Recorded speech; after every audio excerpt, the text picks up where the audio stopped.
Duke Eclipse presents the Horror Hideout Podcast, a podcast covering everything horror, including books, comics, and movies. Presented by Dawson Duke and Kayla Bullock. Welcome to episode 19. We are doing one of my favorite movies again. Yeah. 2011's Cabin in the Woods. It's also like a cult classic. Yeah.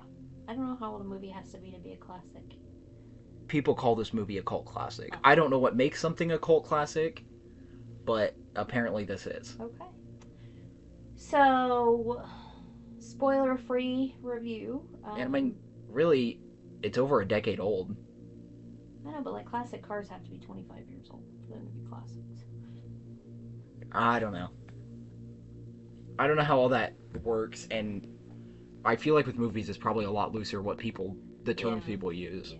But I don't know. Spoiler. Tell us in the comments. It's about a group of friends that go to a cabin in the woods and all heck breaks loose. Yeah, it's kind of your stereotypical horror movie, but really the concept is a stereotypical horror movie. Yes. It's a take on that explores why that is. Yeah. So, it's a deconstruction of that concept. Yeah. Of the tropes. If you haven't seen it, go watch it, come back, listen to the rest of our episode. I'm really excited to dive into this one. So. Yeah. I feel like we have lots to say. Yeah, for sure. So, the movie opens and we're in It reminds me of like the reminds me of the Office Building in Mayhem.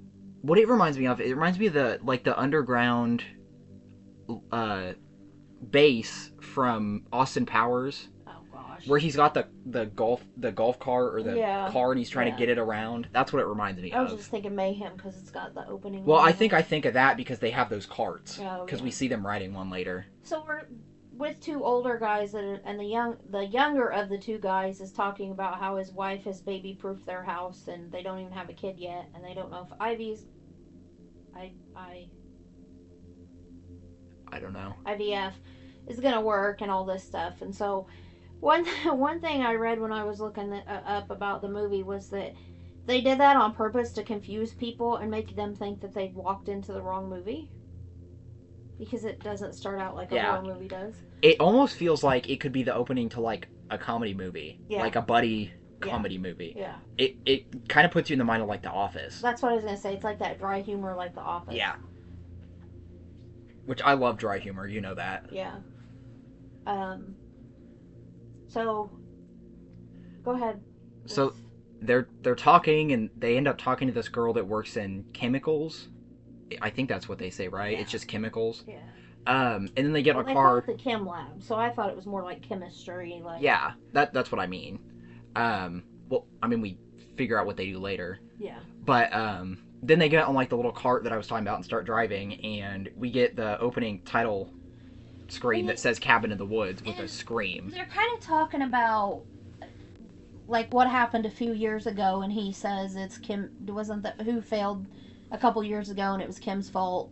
Like the Kim department's fault. Yeah, they say that they haven't made a mistake since 1998. And that was when it was the chemistry I department. wonder if that's a reference to another horror movie. I don't know. But I was trying to look up, and Halloween H2O came out that year, and I don't remember what the other ones I saw, but a bunch of horror movies came out that year, obviously, but I don't know if it's a reference to a specific one. I kind of doubt it. So when you start watching this movie and you see this scene, you're like, what? Because it's Cabin in the Woods. Yeah. What the heck are we doing? So, but then like you said. I will say this. They say that Stockholm failed, which leaves just them in Japan. Yes. But they say that that's happened in the past before, and they're number 2 to Japan. Japan has a perfect track record. Yeah, but we have no idea what any of this means. Yeah, they're just talking. It's like you just like tuned in on a conversation in the middle of a work day. Right. So then we've got the title, and then we cut to Jules and Dana's dorm room. Yes, and Dana's changing, and she's in her underwear, and she's surrounded by windows. She has a shirt on, but she's just in her panties. Yeah. Why would you not have the blinds down? I don't know. I don't. Because there are blinds. I checked. There's blinds. Yeah. They're just not pulled down. Yeah. But she is flipping through this notebook that she's done drawings in, and there's a drawing of one of her professors. Well, first, I think we see her kind of packing. I don't know, but I mean, anyway, he's going to get to that because she packs those books. But and so Jules takes the picture and says they're going to burn it, and she's like, "Well, it's not his fault." So you kind of find out through their conversation, Jules was sleeping with the professor, and he broke up with her through an email. So Dana and Jules' boyfriend Kurt are going away for a weekend trip at Kurt's cousin's cabin that he just inherited. And Kurt has invited Holden, who is... Does he say that he just inherited? Or is it just his cousin's cabin that they're staying in? I thought they said he just inherited it. But I don't know. Yeah. It's his cousin's cabin. Yeah, deal. I was going to say it's not that important. So Kurt has invited Holden, who is new to the school. He just transferred there, and he's a football player with Kurt. Now, before we get too much into this, so then Dana's packing school books. Yeah. To take on this trip, this weekend trip. It sounds like very, heavy reading material. Yeah. And so so Jules takes the books out of her bag, and because she tells her she's going to take this bikini. Yeah. So she won't have room for these books. And so then when Kurt comes in... Well, Kurt and Jules have a cute little back and forth where he's like, "Where'd you learn about these?" And she's like, "I learned it from you." Before that, though, he's like, "Have you seen my girlfriend? You're a lot blonder." And I want to bring that up because it's important later on. So Jules has just dyed her hair blonde. Yeah. Which Dana did mention earlier, too. Yeah. And then, so she's holding the books when Kurt comes in. Or I don't know if she's holding them, but she is. She has them, and that's what Dawson was saying. And they're just kind of screwing around with each other. And they're like, a cute couple. I learned it from you. Yeah. So, and then he tells Dana, he's like, "You don't want this one, you want this one." And then he's like, "And you have no pants," which I thought was hilarious. Yeah. But it shows that he's very smart. Right. So that's what I was going to say. Like, we kind of get... Jules is smart. She's pre-med. Yes. She's very smart. She's not a ditzy blonde. She's not that stereotypical party girl type person. And Kurt is a football player, but we do see him throw a football out the window and Holden ends up catching it. But, so he's athletic, but he's not, a dumb jock. Right. Like, he's not the stereotypical dumb jock. Right. He is a well-read gentleman. Right. And this is important. That's why we're kind of stressing this. So they go down, they're loading the camper up, and Marty pulls up. And Marty is by far my absolute favorite character in this entire movie, other than the unicorn.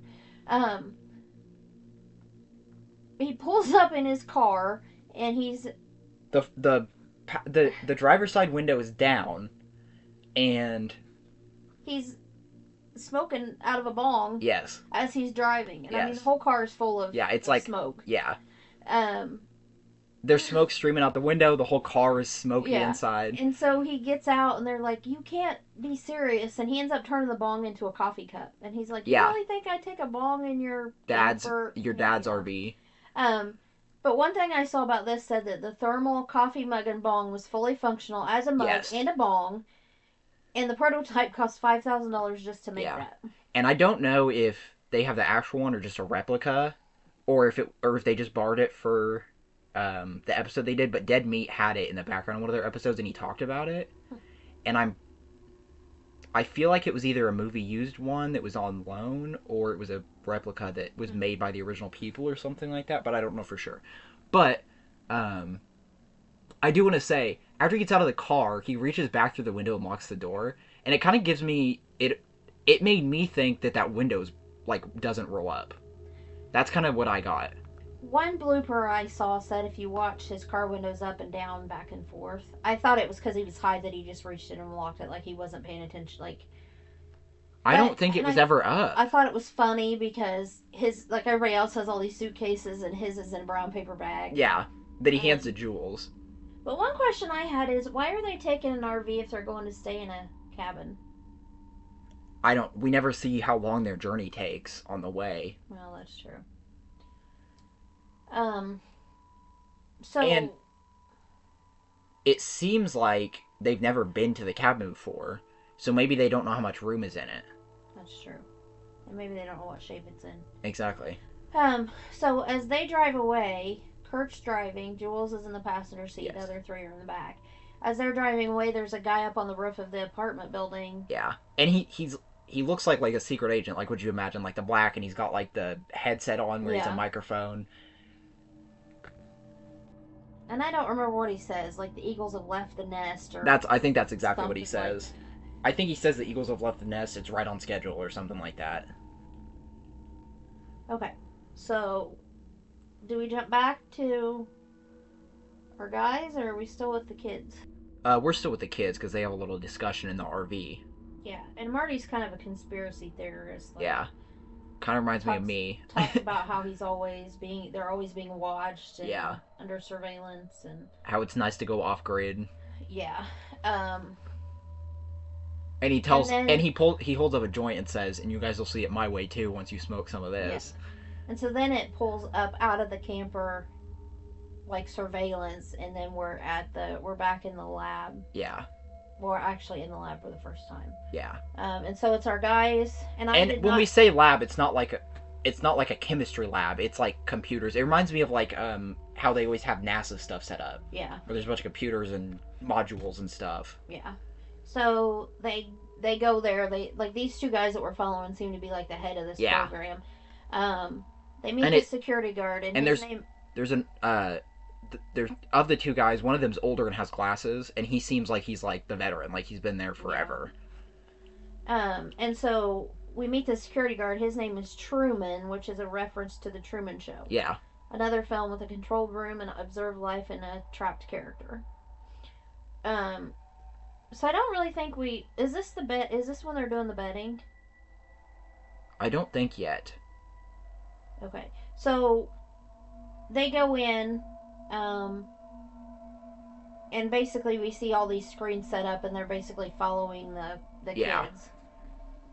So we basically just see them, like triangulate where the van is from a satellite and watch it from a satellite, and then we switch back to the van, Yeah. and it's when they pull up to the gas station. Yeah. And this gas station, there's a horror movie that this gas station reminds me of, and I cannot remember what it is.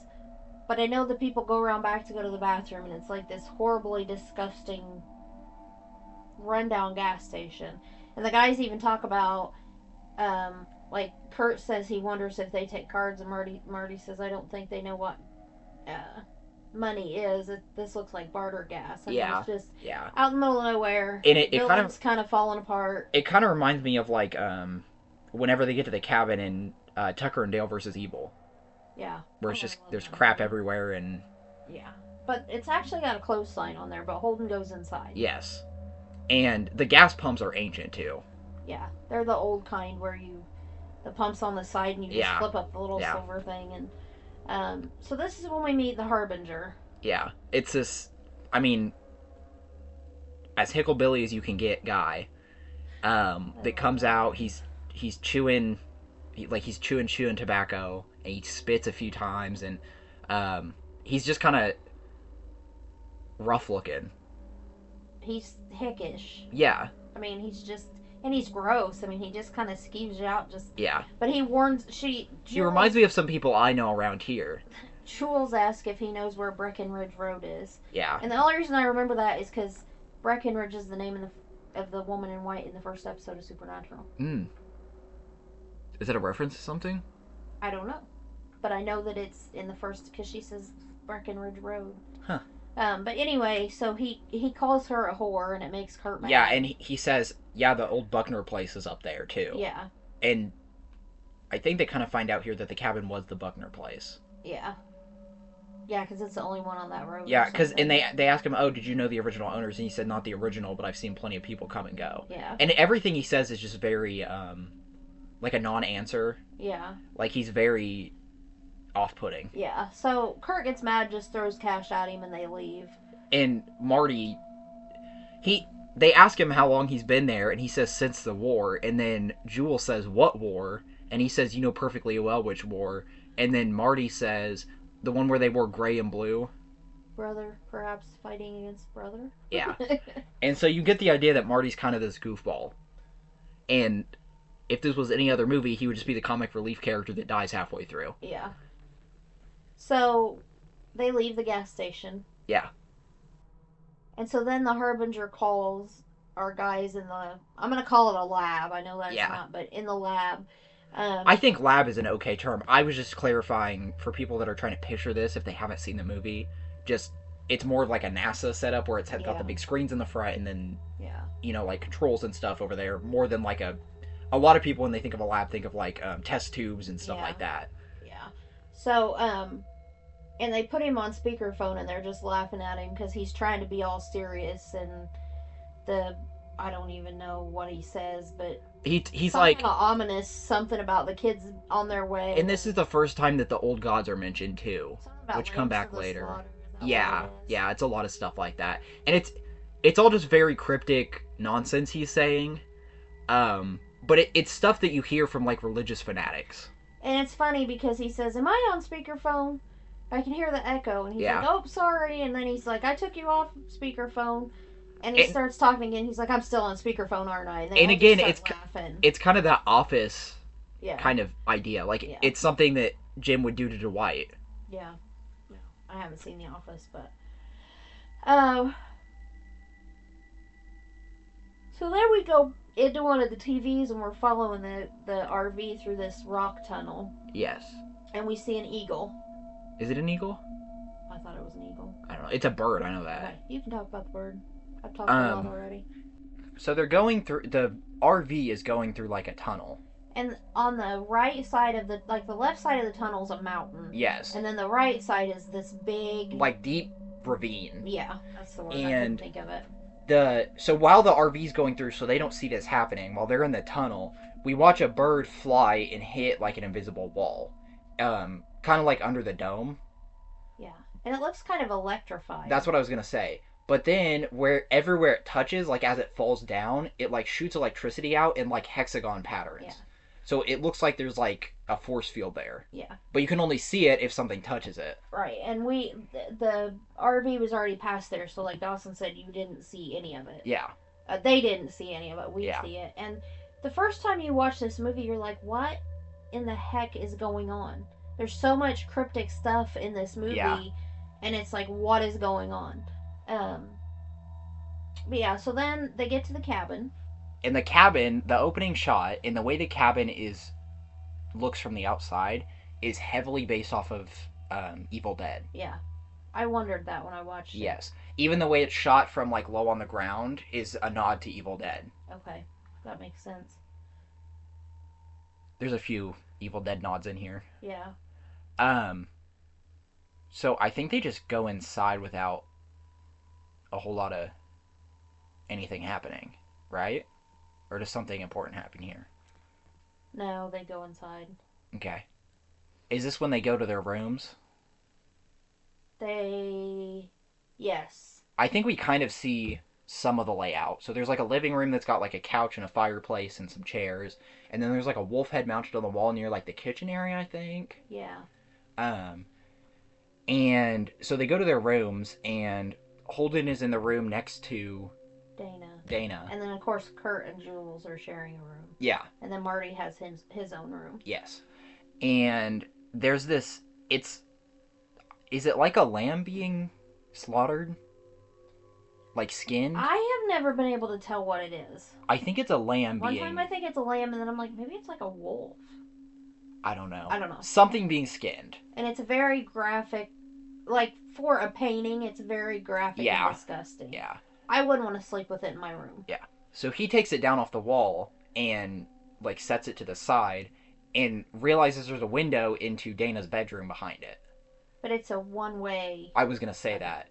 And he's looking through the window, and then Dana walks up and is, like, looking at it like it's a mirror. So he figures out that it's a one-way. Yeah. And she starts to undress, and then he bangs on the wall and is like, hey. And then everyone comes in there to see it. Like, he shows everyone. Yeah. Before she undresses. Yeah. So we jump back to somewhere in here, and I know this isn't the right spot for this, but somewhere in here we go to the lab and their bedding. And I know it's before this part because the next part that happens in the lab is they talk about the room change. Yeah. So somewhere in there, so everybody that works at this company is bedding. Is it right after they get to the It cabin? may be right after. Yeah, it might be. Okay. But everybody's betting on. They have this whiteboard with all these creatures and different things on it, and they're betting on who's gonna win, like which creature is gonna win. So Do we see the whiteboard yet here? Are they just talking about the betting? Because I don't think we see the whiteboard until maybe we don't. later. But they do talk about the betting. Yeah. So I just did a spoiler, but That's okay. So anyway, I want to throw that out there. They're betting on what's going to happen to these kids. Yeah. Which I call them kids, but they're college age. So. Yeah. So then the reason I want to bring that up first is because then when we go back to Dana and Holden, they've switched rooms, and then we switch back to the lab. Yeah. And they're like, wait, we have a room change. But I want to bring this I want to bring this up before we move past the room change. After they switch rooms, so Dana is in the room with the window now, looking in at the room. Holden immediately starts stripping as soon as she leaves the room. Do you think that was on purpose? Because he knew that was there. And he did not, like, they had a conversation in his doorway. She goes back to his room. He immediately starts undressing. Maybe. Like, I mean, maybe it's kind of like all's fair in love and war. Yeah. He saw her half undressed. She gets to see him half undressed. Because he's kind of got abs and stuff. Yeah. And she kind of just looks at him for a while until he starts to take his pants off, and then she puts the painting back up, but then she puts a blanket over it so she doesn't have to look at it. Yeah. And so then they go out to the lake to go swimming. And I thought this was so funny. So the only person who does not get in the water is Marty. He remains fully clothed on the dock. I know this fact. And so Marty was played by Fran Kranz, and he was noticeably in good shape, if not better, than the other male students. Yes. And so... Which is funny, because Chris Hemsworth is in this movie. Yes, he plays Kurt. The writers joked he was ripped like muscular Jesus, and thought that if he was shown being that fit, it would ruin his character. And they also made him wear baggy clothes to hide that. I was going to say, he's almost always wearing long sleeves.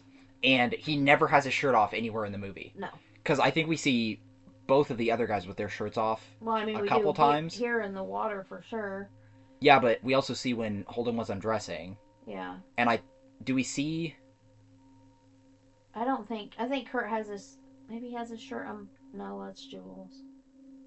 I don't know. But anyway, yeah, Marty never takes his shirt off in this movie. So I thought that was a fun little tidbit in there. Okay, so we went back to double check because we got a little lost, and we said some stuff out of order, but it doesn't really matter, really. Yeah, you get the gist of what we're talking about. Yeah. And if it didn't jump back and forth between the two, there's really not anything going on yet that affects, like... Yeah. You know what I mean? Like, the timeline really doesn't matter yet. They do say here when they go to the lab after the lake, that they have to make the choice. Yeah. But we don't really know what that means yet. Right. We do see them taking bets, though, and the intern bets on the same people maintenance, or the same thing that maintenance bet on. Yeah. But we still don't know what they're betting on or why. Yeah.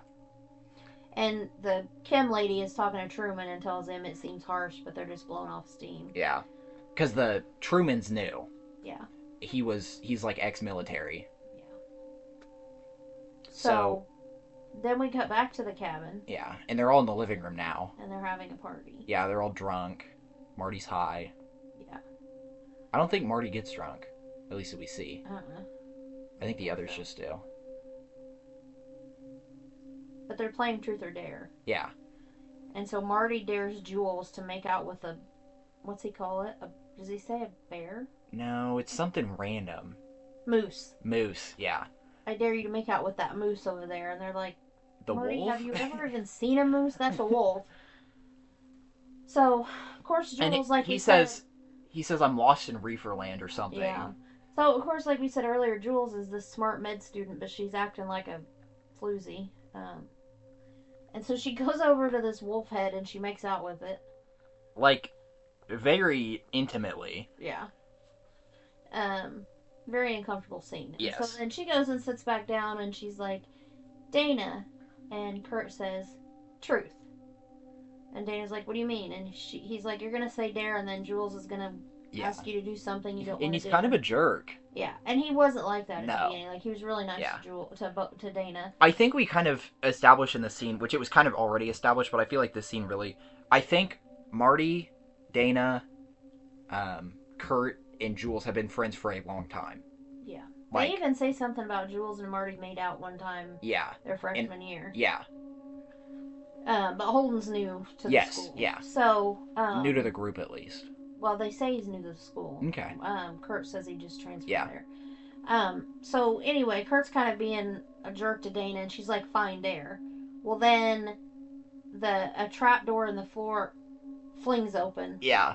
And Marty's like, "Guys, this is scary." And then Kurt's like, "No, it was just the wind blew it open." And he's like, "We're inside. What wind?" Marty He's like, is. "What sense does that make?" Yeah. And I just love Marty. I don't think this movie would have been nearly as good with somebody else playing that role. No. So Jules dares Dana to go down into the basement. And so she goes down there, and there's all this weird stuff down there, and she sees a picture, and it scares her because she thinks it's a person. Yeah. So she screams, and so everybody else comes down there. And Marty's like, "I dare you all to go back upstairs." Like, he's just... What do the whispers say at this part? I don't know. I don't either. But there's all this stuff down there, and one of them, I think it's is it Holden? Says, "Your cousin must be into some weird stuff." Yeah, I think it's Holden. And Kurt's like, "I don't think this stuff's his." And there's all kinds of... Yeah, it's just full of random stuff. Like, it looks like a warehouse. Yeah. Like, where you store props or something. Yeah, like, it looks like an abandoned, like, if somebody left their attic after 50 years and had never taken... I've been to some antique stores that look like that. Yeah. And just clutter everywhere. So, they all get interested in something different. Marty's looking at an old film reel. Holden picks up a conch shell. Jules picks up a necklace that has a scorpion in it. Like, it looks like a scorpion, like petrified, I think. One of them's messing with a jewelry box at one point because the ballerina's spinning. Maybe Holden picks up the conch shell and puts it down. Maybe Kurt... I think someone picks up the conch shell and then puts it down. I thought it was Kurt that picked it up. You're probably right. But anyway, Kurt ends up with a puzzle box. So I think Holden is the one with the music box. One of them has the conch in their hand and then put it down. And then Dana picks up a book, and it turns out it's the diary of... Patience. Yeah. Patience Buckner. Yeah. And like the Harbinger said earlier, it was the Buckner. I always want to say Constance, because that's the lady's name in the first episode of Supernatural. Yeah. Well, and you know what? It makes me wonder, because, okay, well, I'll just say this here. And everyone starts to do stuff with their item. Right. Like, the music box is playing, Jules almost puts the necklace on, he almost gets the puzzle box solved. Yeah. And this puzzle box is kind of cool, not to interrupt what you were going to say, but it's a ball. Yeah. So it kind of puts you in the mind of Hellraiser. Yes. With his puzzle box, but this one's a ball. And that's definitely what this is a reference to, especially with what we see later. Yeah. But what ends up happening is Dana's like, "Guys," and starts reading from the diary. Yeah. And it sounds like it was like a weird incest thing. Yeah. Like, dad abusing his children. And she talks about how she only has one good arm. Her other arm is it. Yeah. So that's nasty. Yeah. But then she goes to read some Latin. That's the whispers. She goes to read the Latin, and then you hear whispers that say, "Read the Latin." And Marty's like, "Don't read the Latin!" Yeah, he's like, "Do you hear those voices too?" And no one else does. And so she reads the Latin, and she's like, "Why? It doesn't mean anything," and then reads it. Yeah. But the diary's just... I think it talks about her dad abusing people, like murdering people, and how he's proud of the son, but not really proud of her because she can't do what the son can do. And I think it mentions a murder room. Yeah. So, I don't remember what they call it. I don't think she calls it that, but... something. It's written in, like, early settler... Yeah. Dialogue? What's the term? I don't know. Old English. There you go. But so then I think we cut back downstairs after this, don't we? Yes. And Maintenance and the intern win the bet because it's the redneck zombie family, Right. aka the Buckner family. Yes. And so we see the whiteboard. Yes, and I want to talk about this part. So Can I mention one thing first? they have this. Hang on. Okay. They have this whiteboard, and it's just all these different creatures or kinds of people, and that's what they've been betting on. And so you figure out that everything that was in the basement is attached to somebody on that board. Which is why we mentioned the conch shell. Right. Because the guy says, "Oh, we almost had a merman." Right. He picked up the conch shell. What's his name is the younger guy is upset because he's always wanted to see a merman. And then the older guy says they're messy. Yeah. He said the cleanup on them is terrible. There you go. Do you want me to mention the tree now, or do you want to talk about yours? Go ahead. So, like I said earlier, there's a couple Evil Dead references in this, and one of them is here. One of the things on the board is the molestation tree. And the other one is deadites that are from Evil Dead. And so deadites are just what the zombies in Evil Dead are called. And then the molestation tree is from the first Evil Dead movie. There's a tree that molests a woman in that movie. That's a horrible scene. And I don't know if it was the writer or if it was Sam Raimi, the director. I think it was Sam Raimi said he regretted that scene. He doesn't think it should have been in there. It's kind of a... I mean, really, it's one of the scenes the movie's known for, though. Yeah. It's so uncomfortable. Mm-hmm. But, okay, this is kind of a tangent, but I do want to say this real quick. Have you seen the second Evil Dead movie? If I have, it's been a long time. The first part of that movie is basically a recap of the first movie, but, like, played quick. But it's not, like, it is not scenes from the first movie. Right. It's basically the first movie reshot to be the beginning of that movie, because they didn't have the rights to the first movie. So they basically had to incorporate the first movie into the second movie so that the events could happen.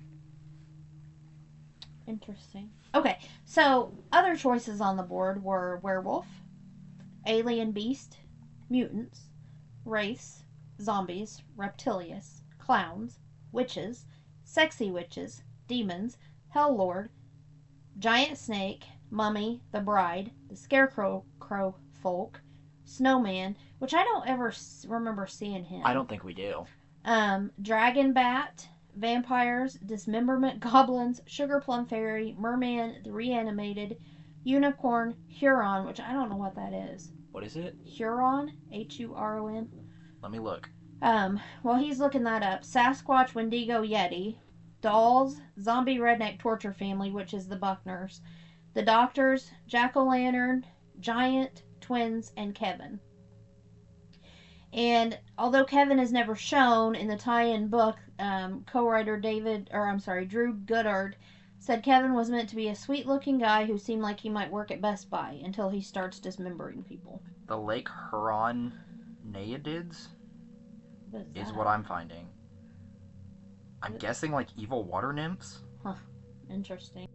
So, I just thought that was so fun that they have all of those creatures in there. But it makes me wonder, because one of the things you said was the reanimated. Yeah. But there's also zombies. Yeah. And then there's zombie redneck family. There's also deadites. Yeah. So. There's differences, I'm sure. Yeah. But those all just seem very similar.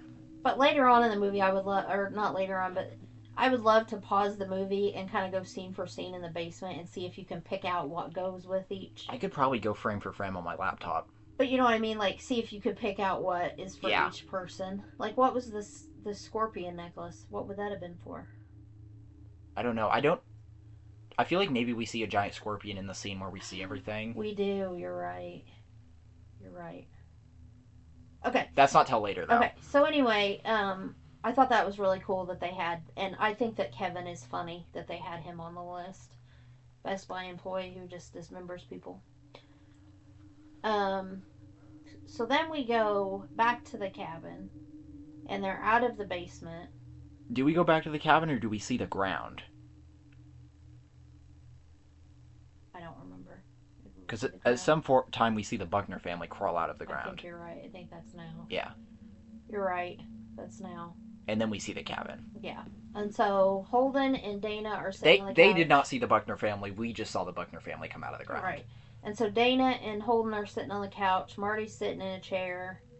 And Kurt and Jules go outside to have some privacy. Yeah. In the woods. Yeah. And they get out there and they're making out. And Jules is like, no, it's cold. So then we see... kind of flash back to the lab, and they turn up the pheromones, and they turn up the temperature. I was going to say, yeah, they have a little thing where they dial up the temperature from like 60 degrees to 74, and then they call the chemical people to release pheromones. Yeah. So that's kind of what the chemical department does. And she says, it's so dark, so then they make the moon brighter on Yeah. this one spot. And did we mention the hair dye? Yes. Okay. I did. Okay. And so they're making out, and we see Jules puts her hand out on the ground and her hand gets stabbed. Yes.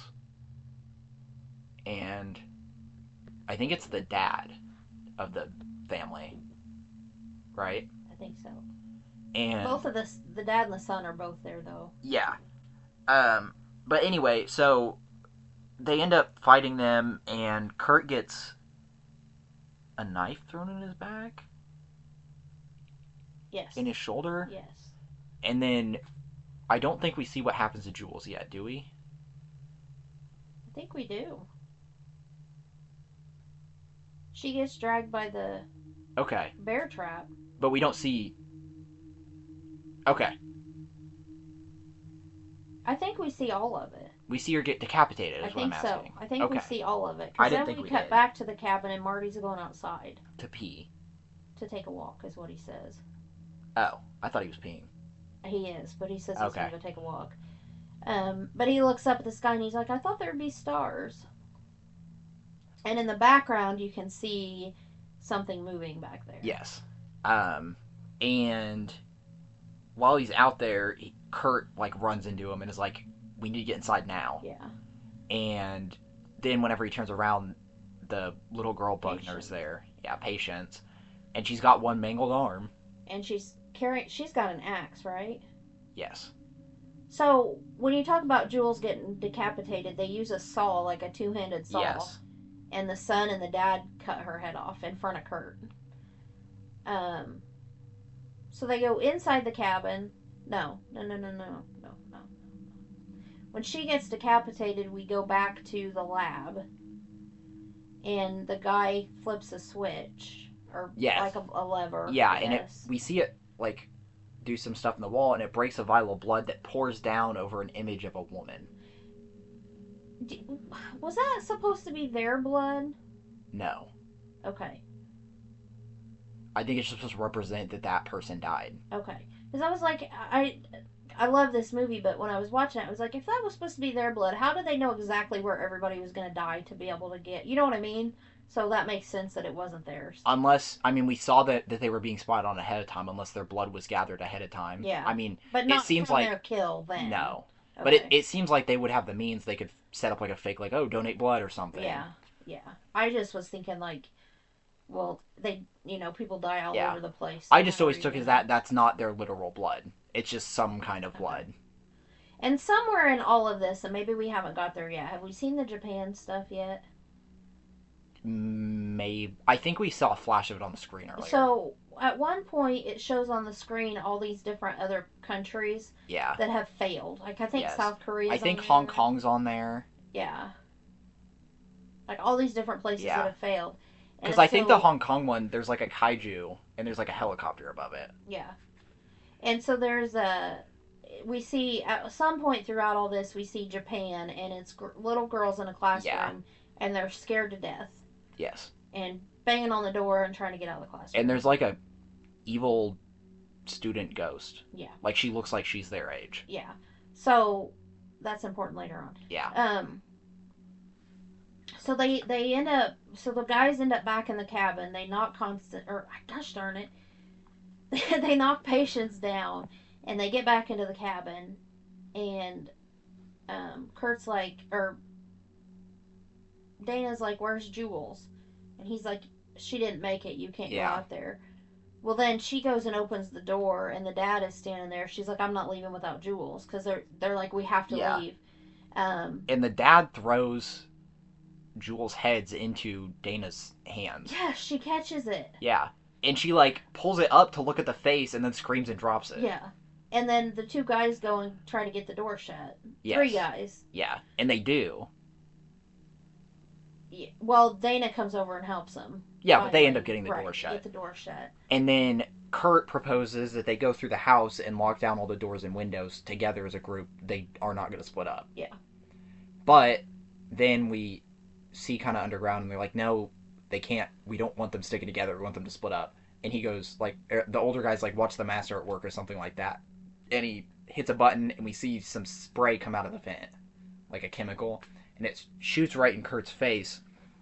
And then Kurt's like, no, this isn't right. We need to split up. We can cover more ground that way. And everyone just agrees with him, except Marty.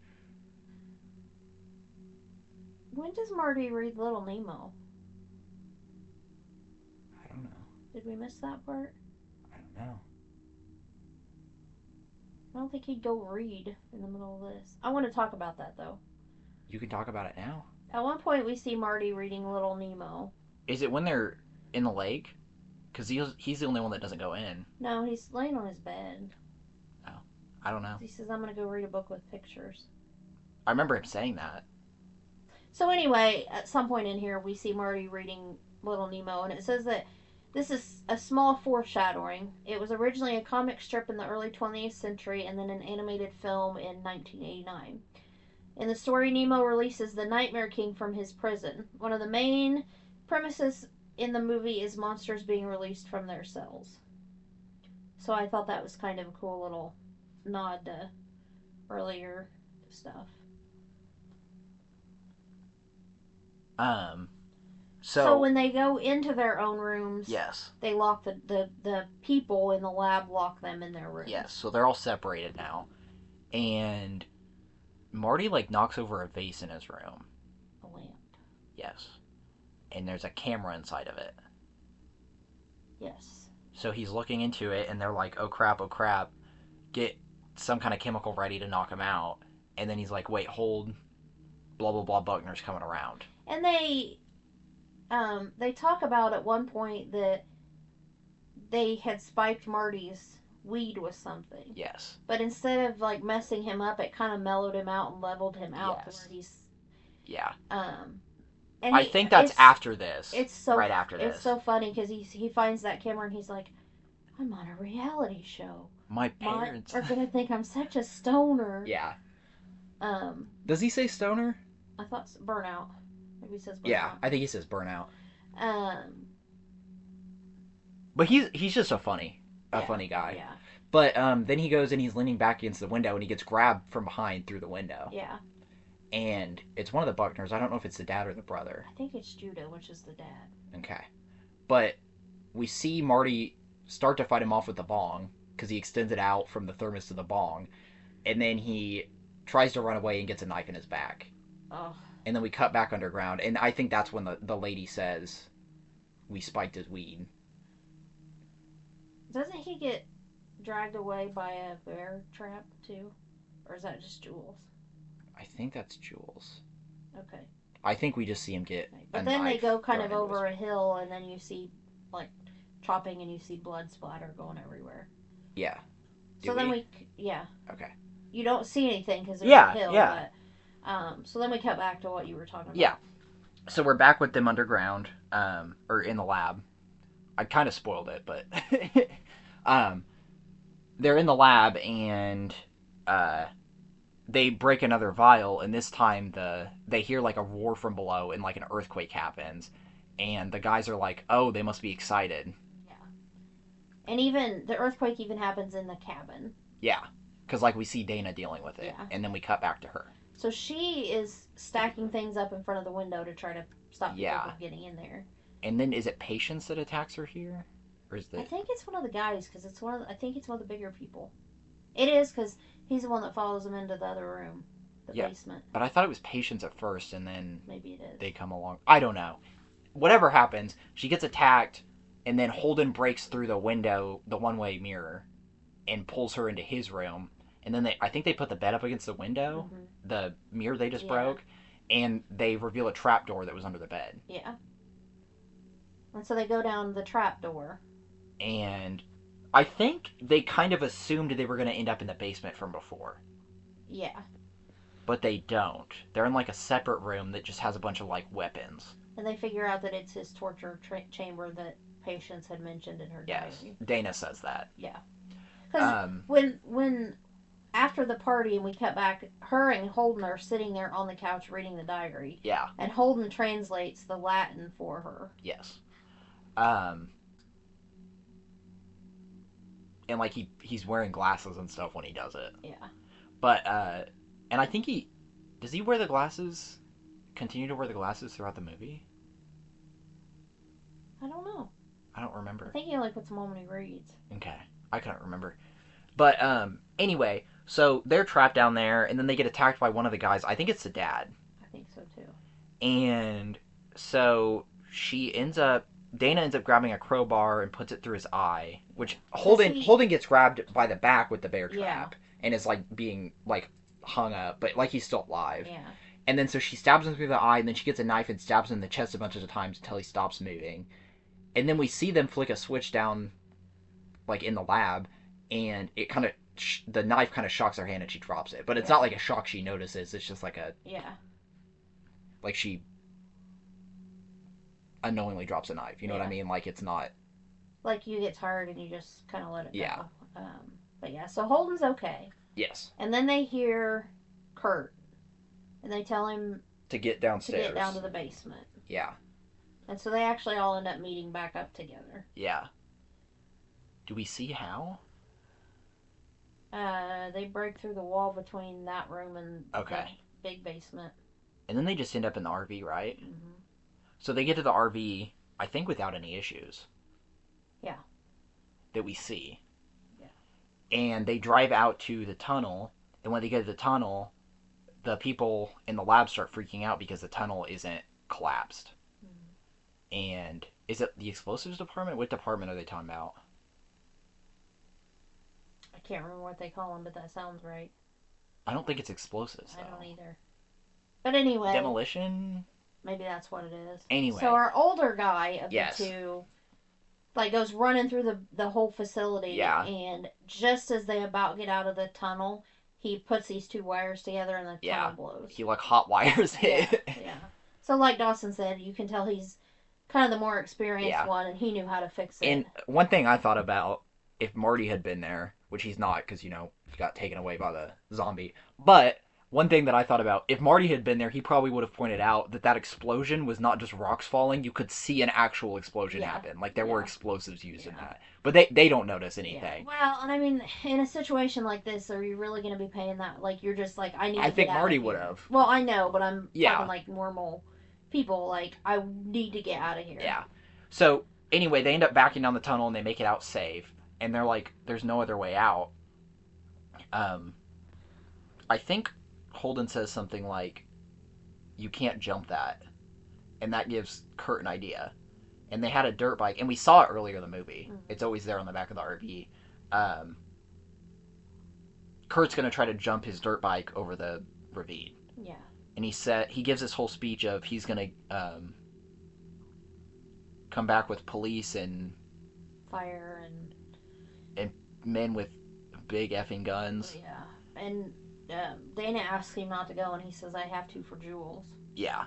And so he ramps across, and it seems like he's going to make it, and then he slams in the invisible wall we saw earlier.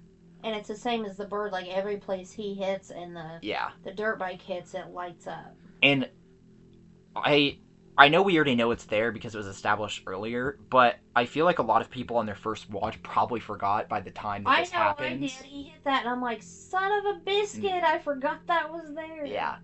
And I think what helps lead up to that is, and even if you do know, I feel like it works both ways.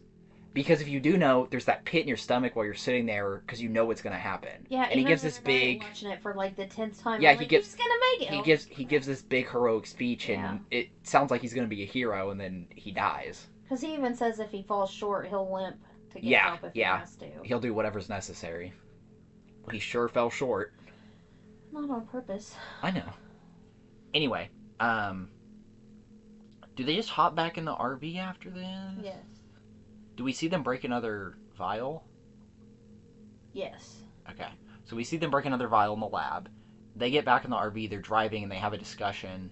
I think about how they're not going to leave each other, and they're going to just keep driving the RV through the woods until there has to be something on the other side. There has to That's be another what road Holden somewhere. says. Yes. But Dana's like, no, we're never going to get out of here. And Holden's Yeah. like, we're just going to keep going. But he kind of gets her to calm down. Yeah. But right as she does, a knife comes through his neck. Yeah. And we actually saw a bloody handprint on the RV door earlier. That kind of clues you in. I missed that. It's whenever they get in, we see the door close, and there's a bloody handprint on the door. I missed that part. Good eye. And is it Patience? What? Who's in the RV? Yeah. No, I think it's the son. It can't be the son.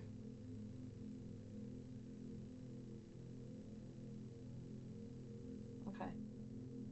I think it's Patience. It might be the dad, but I don't think it can be the son. So it is the father. Yes. And so You are not the father. he's driving of course, Holden's still behind the RV. Yeah. He's in the driver's seat, and the RV runs into the lake. Yeah. And And then- see them break the last vial, and they start celebrating. Flip the Yes. last switch Yeah. in the lab, and they start celebrating. Yeah. And Truman says, "I don't understand. She's still alive." Is it the woman who explains it, or that one of the I guys? think it's one of the guys, and says that The virgin can live or die. It doesn't matter she as long just as everyone has else. to be last. Yes. So If she does die, she has to be last. we've got this big celebration going And on. I think they say she just has to suffer. Like she has Yes. to watch her friends Yes. die. Yes. And so they've got this big celebration going on, and in the background, Dana has gotten out of the RV. She's on the Yes. dock, and I'm gonna guess it's Dad again. Yeah, it is because he has the bear trap. The dad always has the bear trap. Is pretty much beating the crap out of her. Yes. And the younger guy even says at one point, I'm kind of rooting for this girl. She's got spirit or something. Yeah. But then the party's interrupted because there's like loud music playing and stuff. The party gets interrupted by a phone ringing. And it's this bright red phone hanging on the wall. And you know what it made me think of? What? Don't Hug Me, I'm Scared. The last episode where the phone keeps ringing. Yeah. It freaks me out. I hate when there's just silence in the phone ringing. It's so suspenseful. And so he's like, kill the music, and they go, and so the younger of our two, and they have names. I didn't write them down. I cannot for the life of me remember their names. But the younger of the two guys goes over and answers the phone, and he's like, what do you mean, which one? Yeah. And then we flash back to Dana getting her butt kicked Mm-hmm. on the dock. And then Father gets hit in the back of the head with, I think, the thermos. Yes. And Marty is standing there. Yes. He never died. Alive. Yay, Marty. And see, I almost wish that they had shown that he was super muscular at some point. Because it would have... What? And it really didn't fit his character, though. I think it could have. You don't really think of muscular men when you think of potheads, though. I feel like you could be. Anyway, so he tells Dana, he said, we have to go. I've got somewhere we need to go. And so he takes her back to the Buckner's grave and is like, there's an elevator down there. And she's like, we have to go in their grave? And he's like, yes, get in here. And earlier, after the explosive things happen, at the party they were talking to the people that work in explosives, and they say, it wasn't us, there was an interference from upstairs. Right. It was blocked upstairs. Right. And so that was also kind of a hint that, hey, Marty is messing with stuff. I never caught that. I never caught that. I never got that. Because once we get in the elevator, he's messing with the wires and figuring stuff out. Right. Which I think also partly brings back his conspiracy theorist stuff, and that he's really smart. Yeah. And also you mentioned the son was the one that... Yes. He dismembered him with a trowel. So there's a pile of body parts in the elevator, and it's the son. And there's a hand that grabs Dana's foot. Yeah. I think it's Dana's foot, and she kicks it off into the corner. So, which is funny. So anyway, he figures out how to make the elevator go down. Yes. And she's like, do we want to go down? And what's he say? I don't remember. I mean, you really can't go up. You're at ground level. I mean, he doesn't say that, but I think there's no other way out, or something don't like we want that. to see the people that did this, or something like that. And earlier in the movie, when the two guys in the office were talking, they kept mentioning upstairs and downstairs. Yeah. And downstairs is kind of alluded to as being where the gods are that they talked about. And then they keep talking about upstairs, and we don't really know what it is, and this is kind of when we find out. And somewhere in between there, and we skip this part again, but somewhere in there we find out that Japan failed too. Yes. The little girls did some kind of something and turned the evil spirit into a frog. Yeah, they had some incantation where they took the evil spirit of the girl and confined her to the body of a frog. Yeah. Through friendship, I think they say. Yeah. So they failed. So it's all on the U.S. And I might be getting on my hassle if it's saying this, but I wonder if...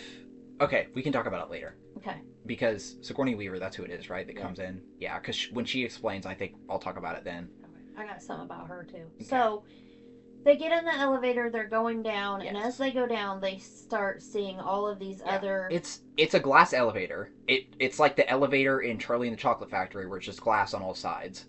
But it is like a cube. And it's shifting around all these other ones. So we see one that has like this like spirit in it that I think I would call a wraith. Yeah. Like the white spirit that is mostly transparent. Yes. And then we see one that's like a ballerina, and then she turns around and her face is a giant mouth, which is the Sugar Plum Fairy, and I'm guessing. She has 4 rows of teeth. And so that would be... She doesn't have a face, it's just the mouth. But that would be what the... Well, I was going to say, and then we see, like, he looks like Pinhead, but instead of having, like, the needles in his head, he has, like, saw blades. And I think he's one of the coolest characters in there. Just the design of him. He could have been just a Cenobite. Have you seen any of the other Cenobites other than Pinhead? What I read said she's looking at Fornicus, the Lord of Pain, who is clearly intended to be modeled after Pinhead. Yes. He wears a black latex-like outfit and multiple saw blades inserted into his skull. Yes. It also holds what is known as a Lamarchand's box in the form of a spherical puzzle, similar to the one Kurt was trying to solve in the basement. The most famous Lamarchand's box appears in Hellraiser.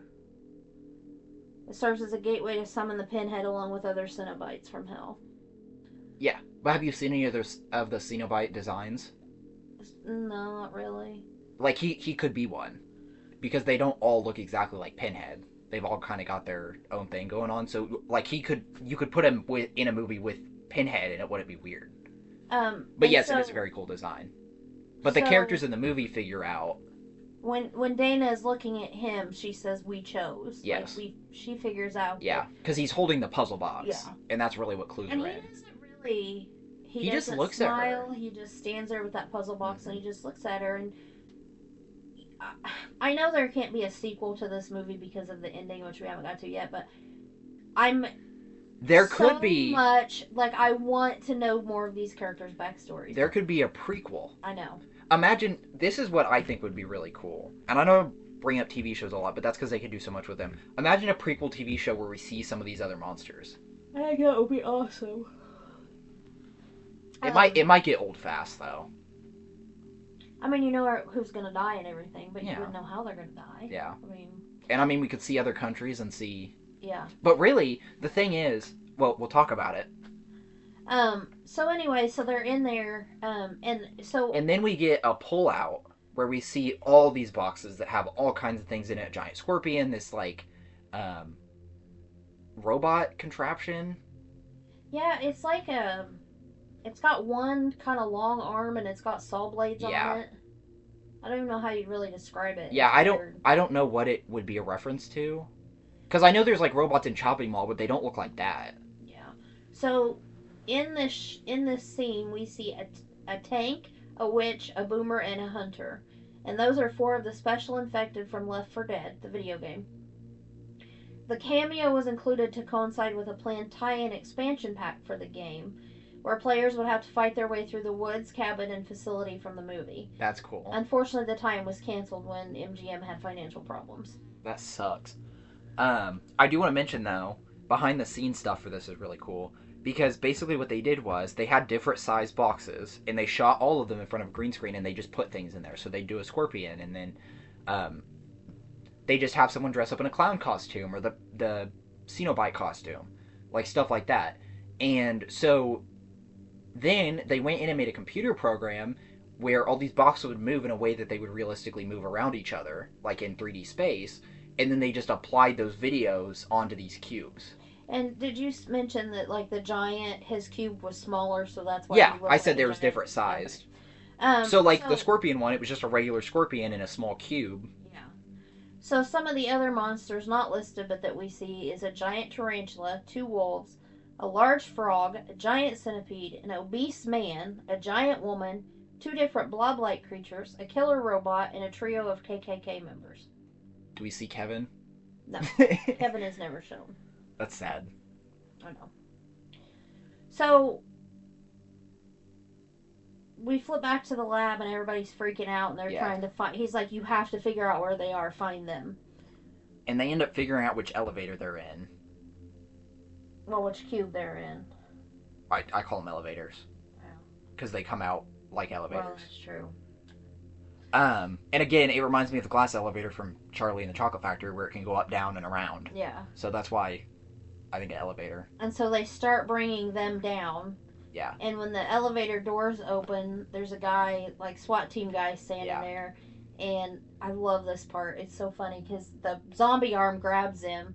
Grabs his foot. Yeah, and knocks him down. And Marty's like... It grabs his foot and he starts shooting at it, and Marty takes the chance to grab him and take the gun. Yeah, and Marty's like, good zombie arm. So then Dana and Marty take shelter in like a command room at the end of the hall. And I think there's like an MTF unit coming down the hallway towards them with big guns. And so What's they... MTF? Mobile Task Force. Okay. It's a SCP term. They end up hitting a button that says System Purge. And this is one of the coolest sequences in the movie. In any movie. I mean, the scene is just so cool. And so it's, I think there's like isn't there like 4 elevators on each side of this hallway? At least. And so all of these creatures start coming out at a time. Like, 8 different things at a time. Yeah. And the suspense is cool because it's just like, there's silence as the unit comes in, and then you just hear the elevators ding, and then all heck breaks loose. Yeah. And the command room has windows in the front that are like bulletproof windows, and they just get coated in blood. Yeah. And maybe it wasn't this movie, but I'm pretty sure this movie, wherever they were shooting it, they ran out of blood in that entire city because they used so much. Jeez. I think that was this movie. I might be thinking of something else, but I think that was this movie. So, we see the killer nurses. Yes. We see the zombies eating somebody. Yes. We see the unicorn who stabs somebody with their horn. That's not till later. Do you just want to talk about all that now, though? Like all the different scenes? Yeah. Of course, we see the dragon bat, which I thought was cool because I didn't realize he was a dragon bat until I watched it this time. And he looks like a giant bat, but he's kind of got dragon wings and a dragon face. And his bottom jaw is almost like the Demogorgon where it like opens up. Yeah. So, and there's like 5 or 6 waves. It's just wave after wave of all of the... And again, it's the thing where one unit gets killed and then a new unit comes around the corner and they're standing there and just ding. Yeah. It's so cool. Yeah. I love it. So yeah, and then the last ding, nothing comes out, and then here comes Patience. Yes, and it's just one elevator that comes down. Yeah. But the whole entire hallway is red with blood and just, I mean... and I do want to mention when we see the security cameras, and I don't know exactly when we see them, but we see them somewhere around here. We do see the Cenobite guy with someone, and he has him chained up, which chains are a Cenobite thing. Is that the one that's hanging from the ceiling? Mm-hmm. Okay. And then we see like the mutants vomiting in a guy's mouth. Yeah, and we see one person get thrown off a balcony into the snake's mouth. Yeah. And this is like a huge snake. It's gross. Yeah. So it's just there's so much going on in this scene. Like you could sit and watch it 10 times and see something different. But of course, Marty and Dana are trying to stay And safe. your this favorite's whole the time. unicorn. Do you want to talk about that? What specifically happens there? I thought I already did. I don't know if you said exactly what So happens. one of the scientists gets stabbed by the unicorn's horn. He gets cornered at the end of a hallway, and the unicorn charges him and Yeah, and it's stabs just him into this the wall. really pretty white unicorn, and there's nothing menacing about. And I'm like, you made a killer unicorn. I mean, now that might be a boring one to follow the story of this if they pick the unicorn, because what's it gonna do? It's just gonna stab him. Maybe it has magic. Well, that's true. There's a lot you can do with That's true. unicorn horror. That's true. We should watch Unicorn Wars at some point. But this is just such a cool scene, like set of scenes. And of Probably course, my favorite part of the movie. And of course, the guys are trying to figure out how to stop it and how to. So they finally figure out they're not going to be able to stop it, and they find this. They're trying to get into this hatch in the floor. Yeah. And our younger guy who wanted to see the merman. Yes. Gets eaten by a merman. Gets eaten by a merman. The Truman gets attacked by the scarecrows, the scarecrow folk, and then blows himself up, which launches the younger guy, and the younger guy then gets eaten by the merman. What happens to the Kim lady? A giant tentacle comes from the ceiling and grabs That's her. what it is. Okay. Did we talk about what Marty and Dana are doing during this time? Not yet, but I want to Okay. go back to Aquaman or Merman for a minute. So one thing I read, and I didn't put it in here, so I may get my times wrong, but that scene, because he's a water creature, so as he's eating the guy and killing him, he's got blood shooting out of his blowhole. Yeah. And one thing I read, and I think it was IMDb, so take it with a grain of salt, but it said they had to film that for 9 hours and then use like 5 seconds of the scene in the movie. I feel like I've heard that too. Yeah. I feel like that is something that. So, but it's this whole scene with him. It's foggy in there because obviously they've set off like grenades. They're trying to fight everything, and it's foggy in there, and you just hear kind of the wet slap on the floor. Yes. And then he's like, "Seriously, or are you kidding me, or something?" And then I think he says, "Come on, man." Maybe that's what it is. So go ahead and talk about Dana and. Okay, so they're in that like security room, and the bat dragon. Is it dragon bat or bat dragon? The dragon bat ends up crashing through the bulletproof glass. And so... And he's big. He's not like a normal... He's like those bats they have in Australia that are human sized. Yeah, and he hisses at them, and they run out. And then, while they're running, there's another scientist that runs around the corner and then gets basically tackled by the dragon bat. Yeah. Through the wall. Yeah. Like, literally through the wall. Yeah. So... The dragon bat ends up flying off somewhere else because it flies back out of the wall, and I don't know where it goes. They go through the wall. Not yet. Oh. Because I think one of them goes to peek in, and then the bat flies back out. Okay. And then they see the zombies at the end of the hall, so then they end up going through the hole in the wall. Yeah.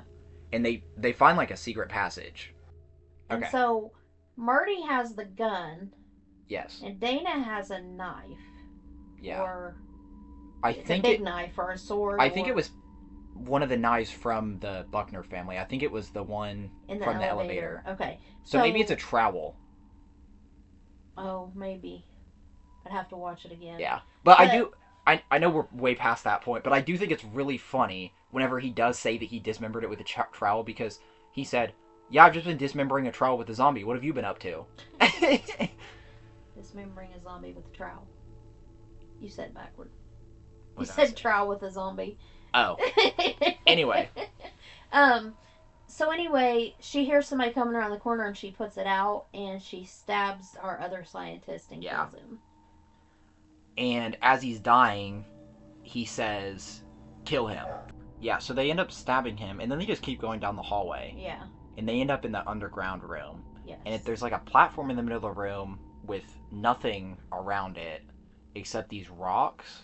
Well, and it's like you said, there's a circle, and I was watching because I'm like, how they get there? Well, there's stairs in one spot that go down onto it, but then the rest of it is completely open on the sides. Like leading down into an abyss. Yes. Like just darkness. Yes. And there's different stones around, and then isn't this when Sigourney Weaver comes in?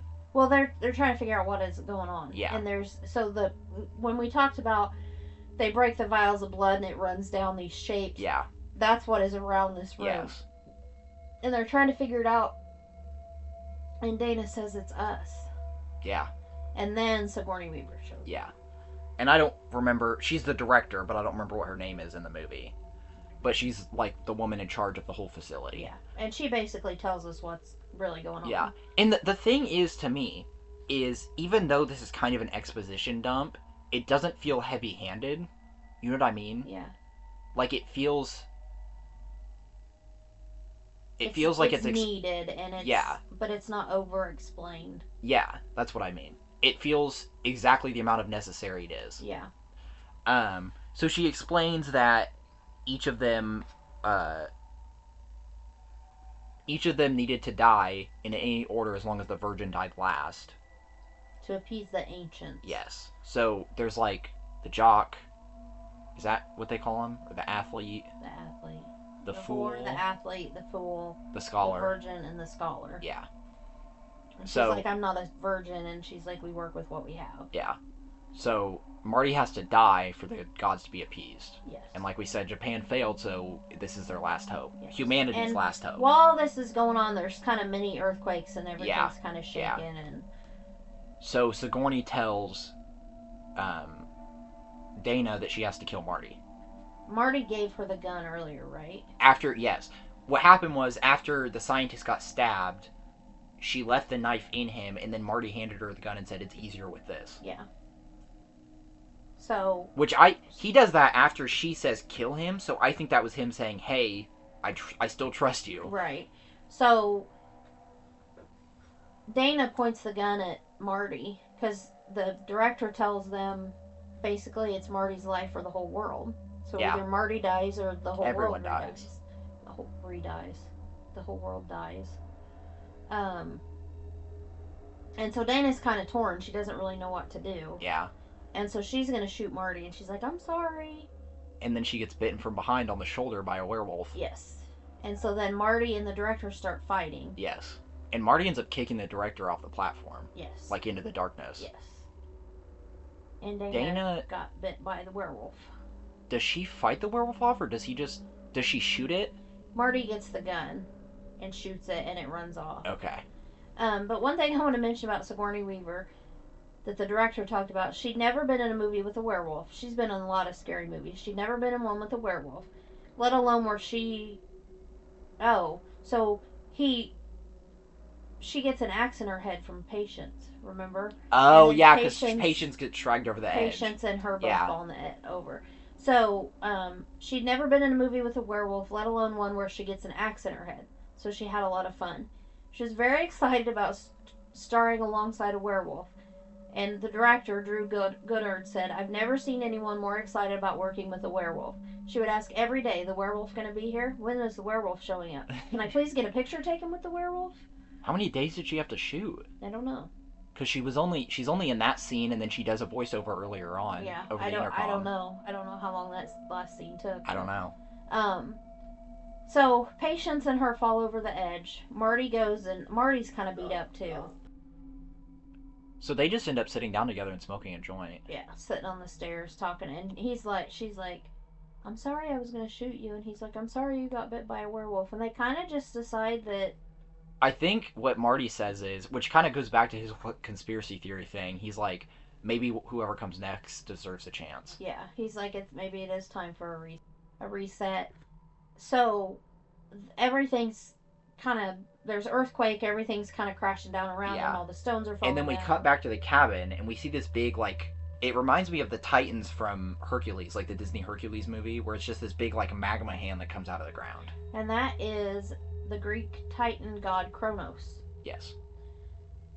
So I had two more things, and I forgot to add this one in when we were talking about it, but the line, let's get this party started, is said 3 times in the movie. The first is when, here's their names, Sitterson and Hadley. That's the two scientists. Hadley's the younger one. When they're getting ready to unleash hell on the group. Once by Kurt immediately after that, when they're at the cabin. And then once by Dana, she hits the purge button on the console. So there was two things I wanted to bring up after Sigourney talked. The first one was the um, the Japanese thing. Have you seen a lot of Japanese horror movies? No.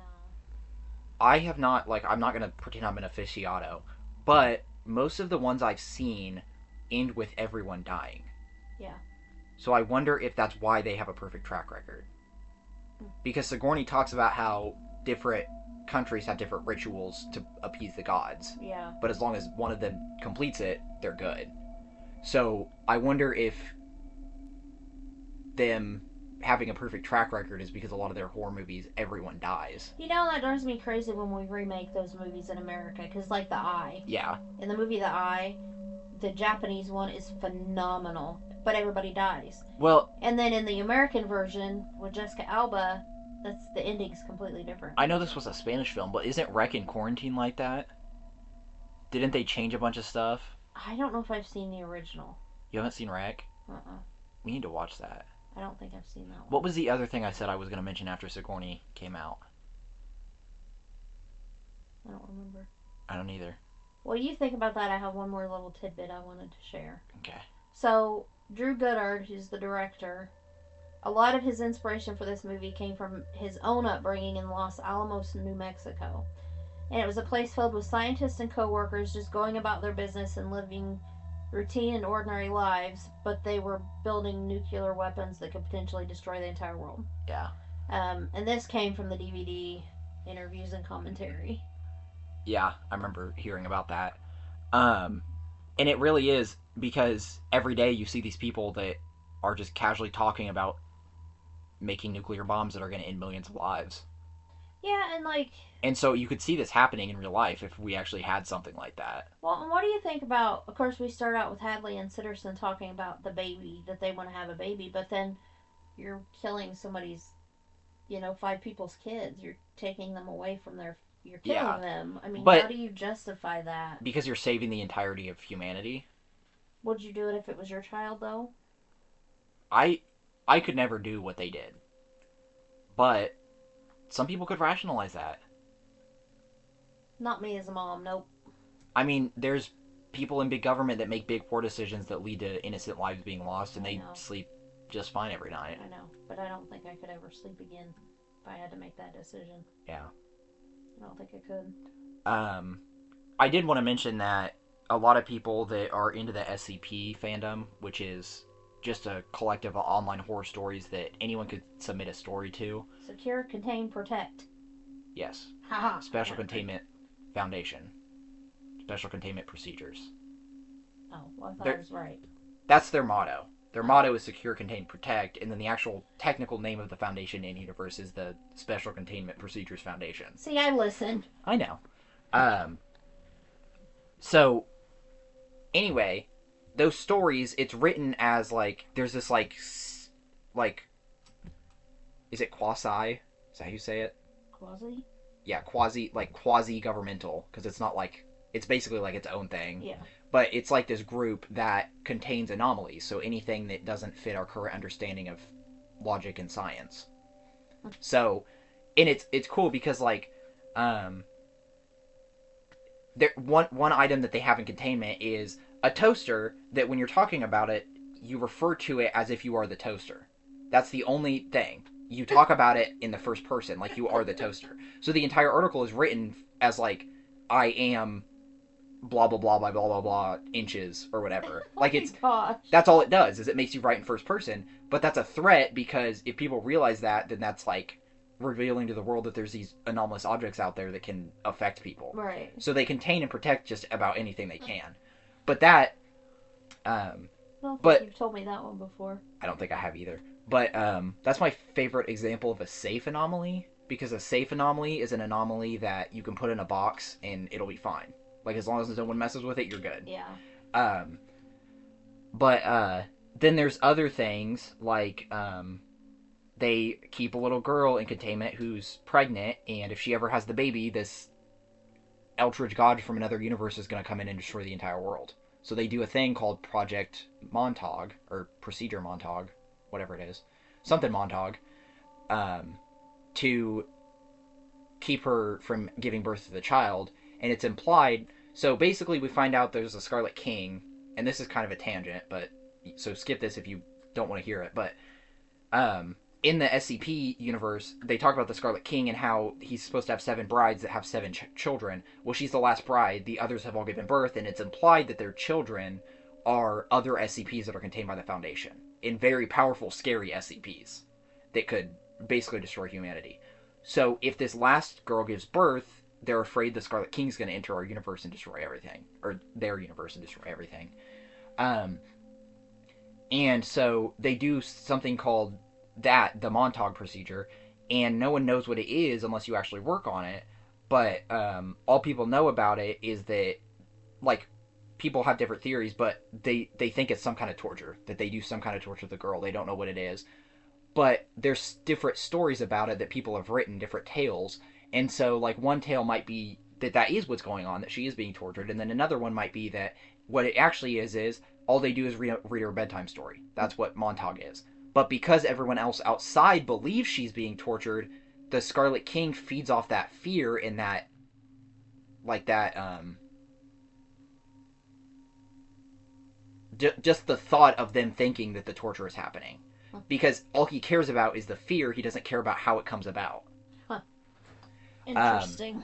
So it reminds me of that kind of thing. This is, like, when people ask for an SCP movie, everyone always recommends this movie because if you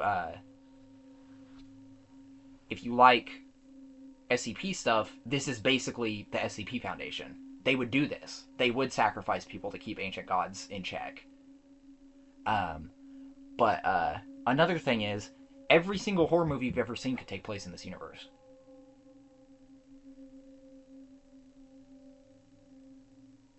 Yeah.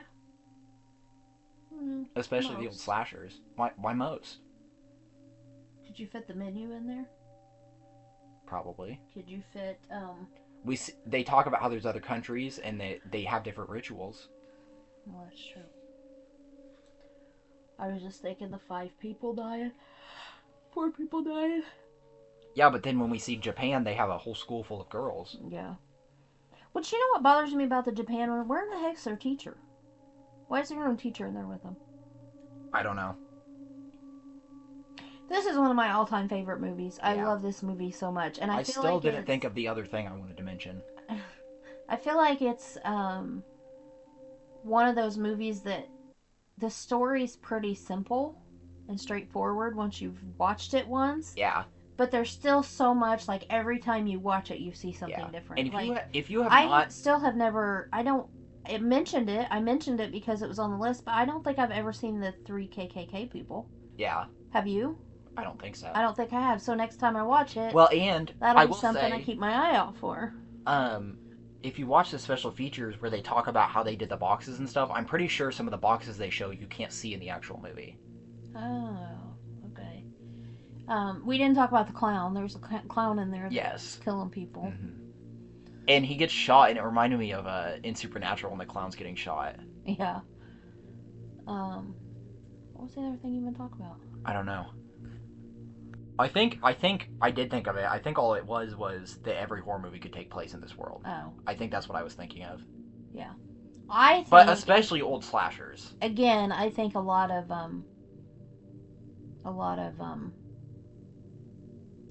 the characters could be prequels, or like you said, in different countries, the prequels about what happened.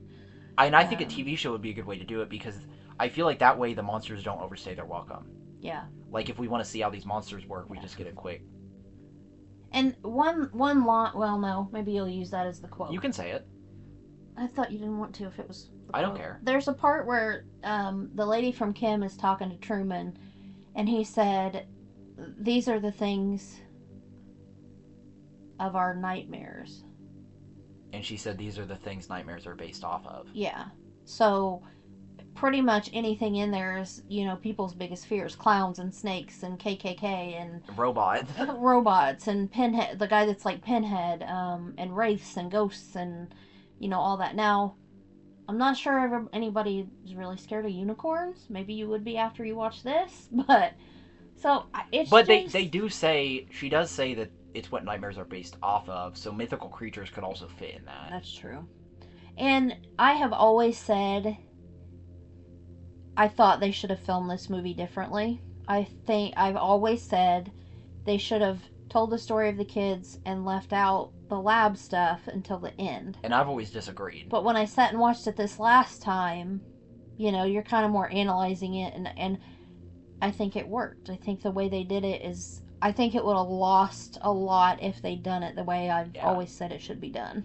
I think if they had done it that way, I don't know if it would ever have gotten as popular as it is. Yeah. I think it strikes a balance so well, and I think if it literally was just a typical slasher up till that point, it would turn a lot of people off from it. But you don't think them going down the elevator and figuring all of it out would be like an oh my gosh moment? I do think it would, but without all the context of why they're acting like that and all that stuff earlier in the movie. Yeah, well, yeah, that's true. Yeah. I think people would get annoyed. Yeah. I think after having seen it, watching a cut where it was done like that, where all that stuff's cut out, and I think that would be cool to see. Yeah. But I don't think that would have been the best way to tell the story. And I think one of my favorite scenes in it, other than the massive kill scene at the end, is when they're celebrating and on the screens in the back you can see her just getting the heck beat out of her. Yeah. Because it's like they're so desensitized to it. Yeah. I mean, nobody's even... I think Truman's watching. Yeah.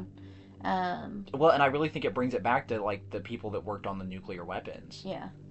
Or even, like, our military, they'll drop bombs on places with innocent civilians and then go about their day. Yeah. And see, I couldn't have a job like that. Like, I couldn't...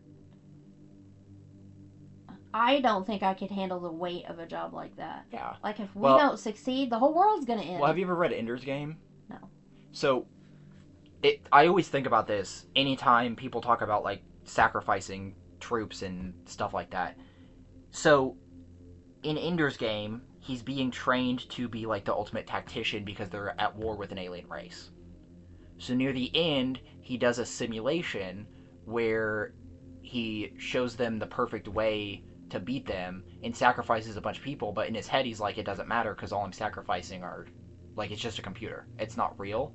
He was actually controlling real ships. He was actually sending real people. Maybe I did see that. Yeah, he was actually sending real people to their deaths. I think I have seen And I know there's an Ender Games movie, but I've never seen it, so I don't know.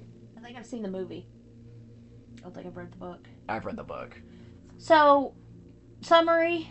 Check out Cabin in the Woods. It's awesome. I pity you if this is your first experience of it, is listening to this episode. It will not hit the same if you know what happens. Yeah. It's so much better if you just sit down and watch it without knowing anything. Yeah. And it's not, I mean... And I will say, the more horror movies you watch and then come back to watch this, the more stuff you pick up on. Yeah, and it's not... I mean, there's one scene of top nudity of a girl, but it's very short. There's a lot of blood. But I wouldn't say it's really all that graphic. I mean, there's a lot of blood, but as far as, like, the kills and stuff... Yeah.